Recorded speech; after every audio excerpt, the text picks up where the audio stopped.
Quiberon. 1. Par ses propres fureurs, le maudit se dévoile.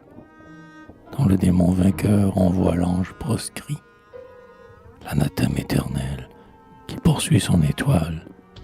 Dans ses succès même est écrit. Il est, lorsque des cieux nous oublions la voix, des jours que Dieu sans doute envoie pour nous rappeler les enfers. Jours sanglants qui, voués au triomphe du crime, comme d'affreux rayons échappés de l'abîme, apparaissent sur l'univers. Poète qui toujours, loin du siècle où nous sommes, chante des pleurs sans fin, des mots mérités, chercher des attentats tels que la voix des hommes n'en est point encore racontée. Si quelqu'un vient, à vous vantant la jeune France, nos exploits, notre tolérance et nos temps féconds en bienfaits, soyez contents, lisez nos récentes histoires, évoquez nos vertus, interrogez nos gloires. Vous pourrez choisir des forfaits. Mais je n'ai point reçu de la muse funèbre votre lyre de bronze au chantre des remords. Je voudrais flétrir les bourreaux qu'on célèbre et venger la cause des morts. Je voudrais, un moment, troublant l'impur génie, arrêter sa gloire impunie qu'on pousse à l'immortalité. Comme autrefois un grec, malgré les vents rapides, seul, retint de ses bras, de ses dents intrépides, l'esquif sur les mers emportées.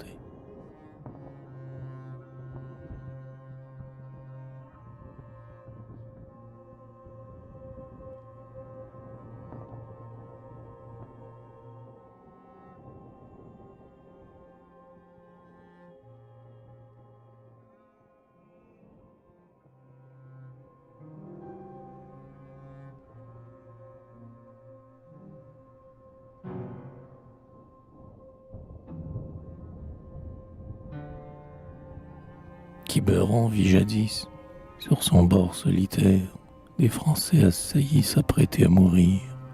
Puis, devant les deux chefs, l'airain fumant se taire et les rangs des armées s'ouvrirent.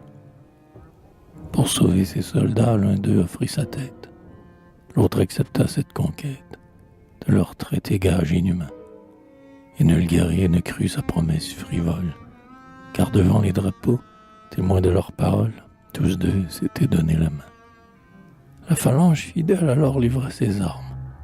Ils marchaient, une armée environnait leurs pas, et le peuple accourait en répandant des larmes. Voir ces preux sauvés du trépas.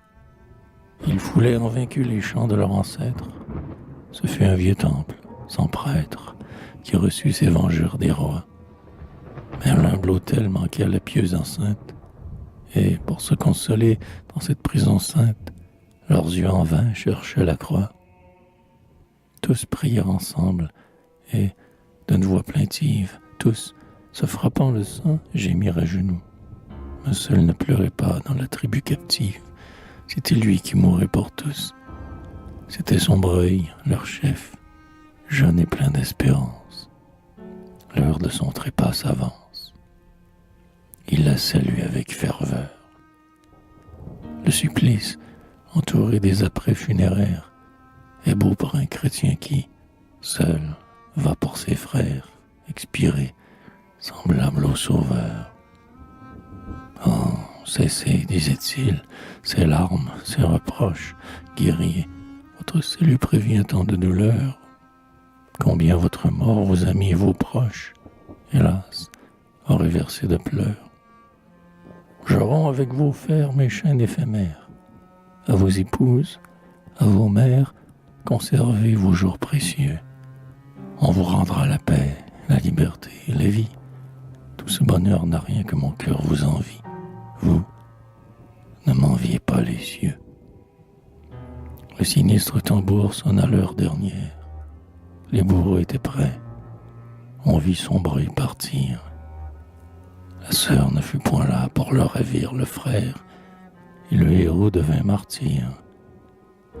L'exhortant de la voix et de son saint exemple, un évêque, exilé du temple, le suivit au funeste lieu, afin que le vainqueur vît, dans son camp rebelle, mourir près d'un soldat, son prince fidèle, un prêtre fidèle à son Dieu.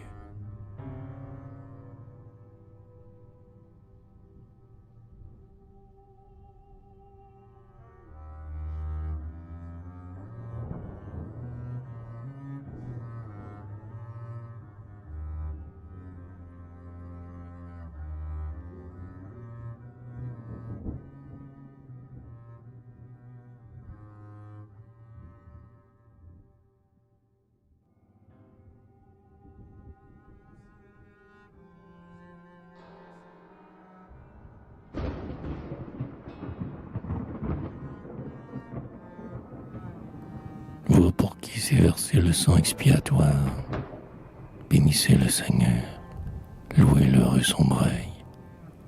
Celui qui monte au ciel, brillant de tant de gloire, n'a pas besoin de chants de deuil. Banni, on va vous rendre enfin une patrie.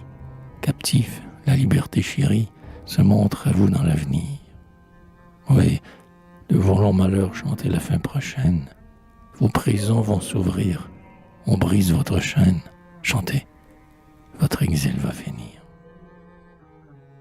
En effet, des cachots la porte, à grand bruit roule. Un étendard paraît, qui flotte ensanglanté. Des chefs et des soldats l'environnent en foule, en invoquant la liberté. Quoi, disaient les captifs, déjà l'on nous délivre. Quelques-uns s'empressent de suivre les bourreaux devenus meilleurs. Adieu, leur criait-on, adieu, plus de souffrance. Nous nous reverrons tous libres dans notre France. Ils devaient se revoir ailleurs. Bientôt, jusqu'aux prisons des captifs en prière, arrive un sourd fracas par l'écho répété. C'étaient leurs fiers vainqueurs qui délivraient leurs frères et qui remplissaient leurs traités. Sans troubler les proscrits, ce bruit vint les surprendre.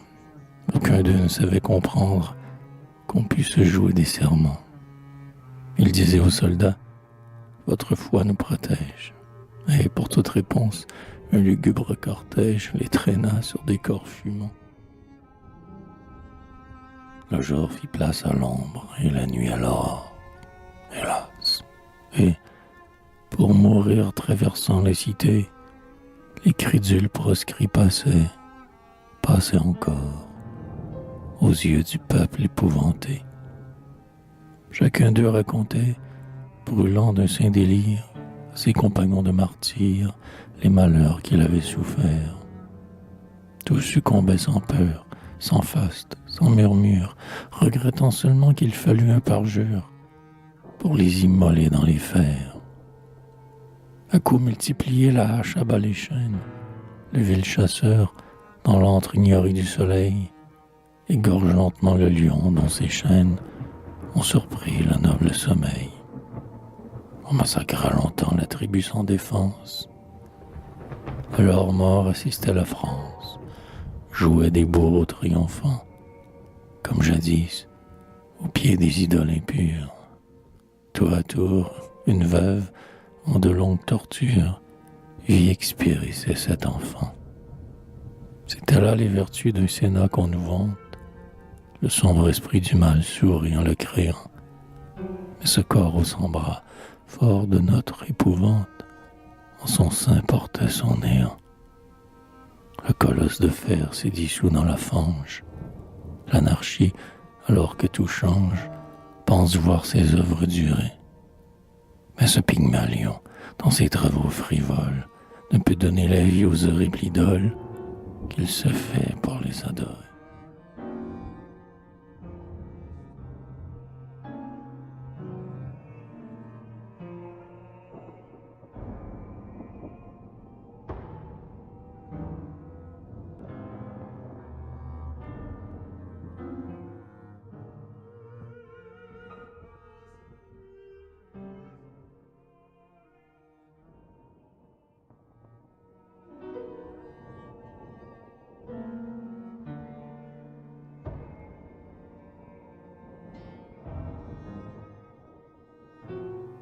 On dit que, de nos jours, viennent, versant des larmes, prier au champ fatal où ces preux sont tombés, les vierges, les soldats fiers de leurs jeunes armes, les vieillards lents et courbés. Du ciel sur les bourreaux appelant l'indulgence, là, nul n'implore la vengeance, tous demandent le repentir. Chez ces vieux bretons, témoins de tant de crimes, le pèlerin, qui vient évoquer les victimes, souvent lui-même est un martyr.